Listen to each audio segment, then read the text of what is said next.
An ambitious new tariff strategy was announced by U.S. President Trump on July 10th via Truth Social. Its goals include strengthening U.S. national defense and reshoring important supply networks. Writing about the Biden administration's mindless decisions, he promised to undo their policies and highlighted the strategic relevance of copper in many military and industrial uses. In response to a thorough evaluation of the threat to national security, I am imposing a 50% tax on copper with effect from August 4th, 2025. We are constructing a lot of hypersonic weapons, but copper is essential for semiconductors, planes, ships, ammunition, data centers, lithium-ion batteries, radar systems, missile defense systems, and more. According to the Pentagon, copper ranks second among the materials utilized most often. Were our leaders so drowsy and naive that they allowed this vital business to collapse? Thanks to this 50% tariff, the foolish and careless actions of the Biden administration will be undone. American copper production will resume its historic dominance. Our golden era has finally arrived. New tariffs were initially announced by Trump on Tuesday. However, the piece was published just a few hours ago. After that, world leaders started to respond, with some nations being more aggressive than others. We are working closely with the U.S. administration to get an agreement. Published X post by European Commission President Ursula von der Leyen. A solid foundation upon which to expand is what we're seeking. Unwaveringly, we do what is right. We stand firm in protecting our interests, working in good faith. We press on. Brazil reacted strongly to the new 50% copper tariff and to the 50% duty on all Brazilian goods that was imposed as a result of a Section 301 investigation into Brazil's trade practices and the handling of the prosecution of Jair Bolsonaro, a political ally and close friend of President Trump. Trump cited allegations that Brazil's Supreme Court secretly ordered the removal of some U.S. social media sites and that the Bolsonaro trial was a political witch hunt to rationalize the tariffs, even though the U.S. had a trade surplus with Brazil in 2024. President Luiz Inácio Lula da Silva of Brazil made a commitment in Brasilia to implement steps in line with the country's economic reciprocity statute, indicating that Brazil is prepared to reciprocate. Writing in English on X, Brazil's president addressed Trump's threats head-on, focusing on the tariffs in particular. One of his claims was that the United States' trade imbalance with Brazil is not true. Trade surplus of $410 billion in goods and services with Brazil during the previous 15 years, according to U.S. official statistics. That is why Brazil's economic reciprocity legislation will govern the handling of any unilateral tariff hikes. Values like as sovereignty, respect, and the steadfast protection of Brazilian interests shape our international interactions. Multiple factors have contributed to Canada's responses.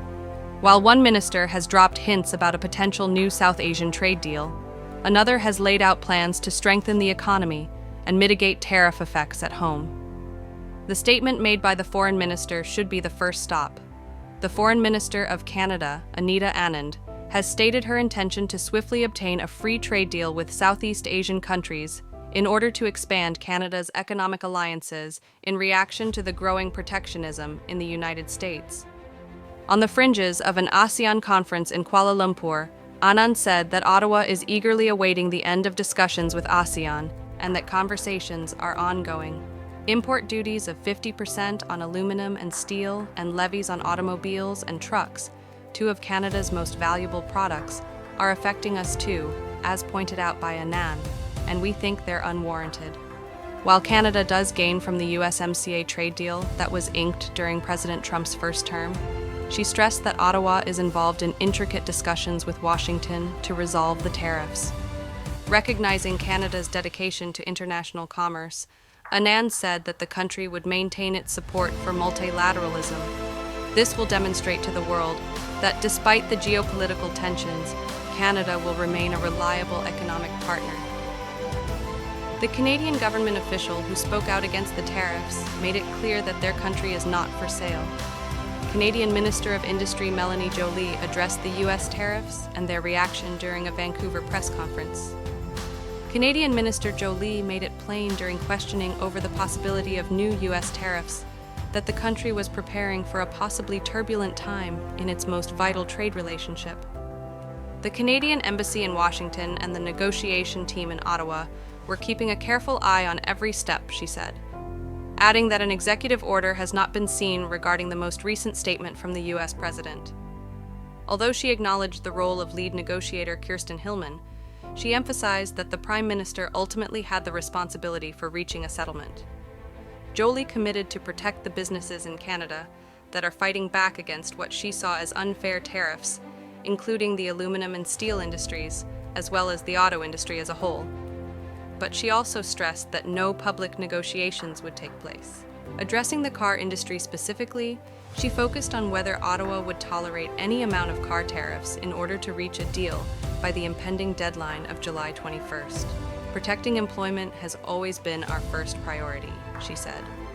The minister bolstered the security by announcing that her agency was constructing a $2 billion car fund to back the companies and their employees.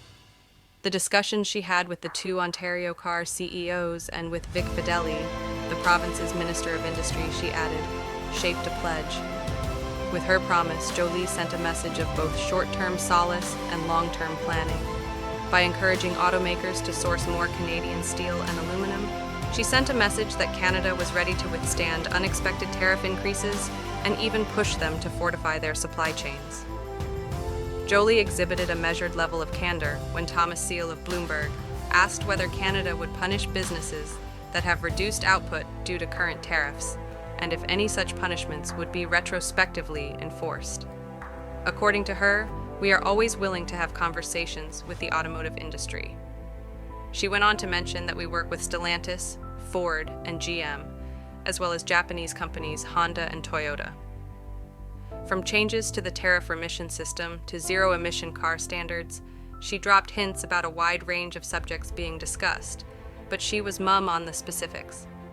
While negotiators strive to prevent or reduce punitive levies, her position was clear. Canada will take a two-pronged approach, supporting vital sectors via financial aid and procurement incentives.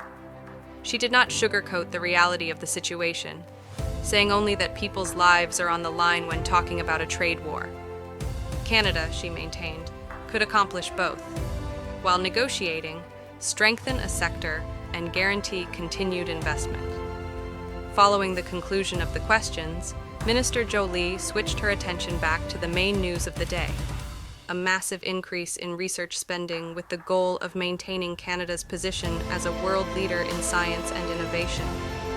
Dr. Huda Shafi of McGill University was the first person to have a 3D printed, ready-to-use blood test for TB infections, she said.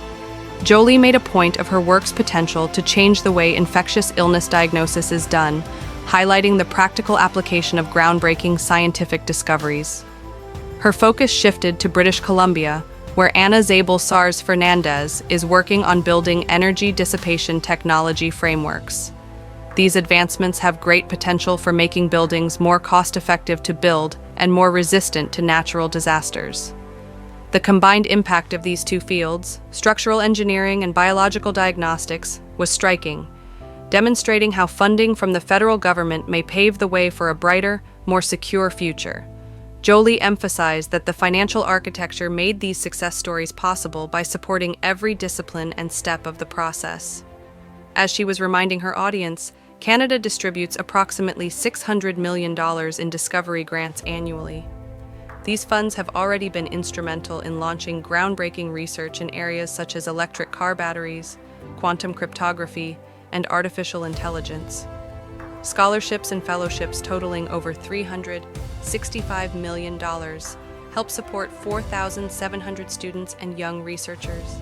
The social sciences and humanities will receive about $240 million to fund projects, initiatives, insights, partnerships, and development awards that will improve society and our knowledge of human societies. Also, the research funding exploration stream dedicates approximately $25 million to high-risk, high-reward initiatives, encouraging multidisciplinary work that tackles challenging problems from novel angles. Jolie brought attention to around $30 million that will be directed toward universities and polytechnics, forming partnerships with local companies in both large and small towns throughout the country in order to manifest ideas into real economic activity, stepping beyond of the realm of academics. An extra $25 million, she said, will go toward immersive training programs that pair students with faculty and professionals in many fields to work on innovative initiatives. She boldly said that Canada is the ideal location for study since it has the world's necessities, inviting researchers from across the globe. Canada should be seriously considered as a top location for all of the academics in the globe who are keeping tabs on us at the moment. Stability, trust, and excellence were her three main points, and she reiterated that Canada offers all three.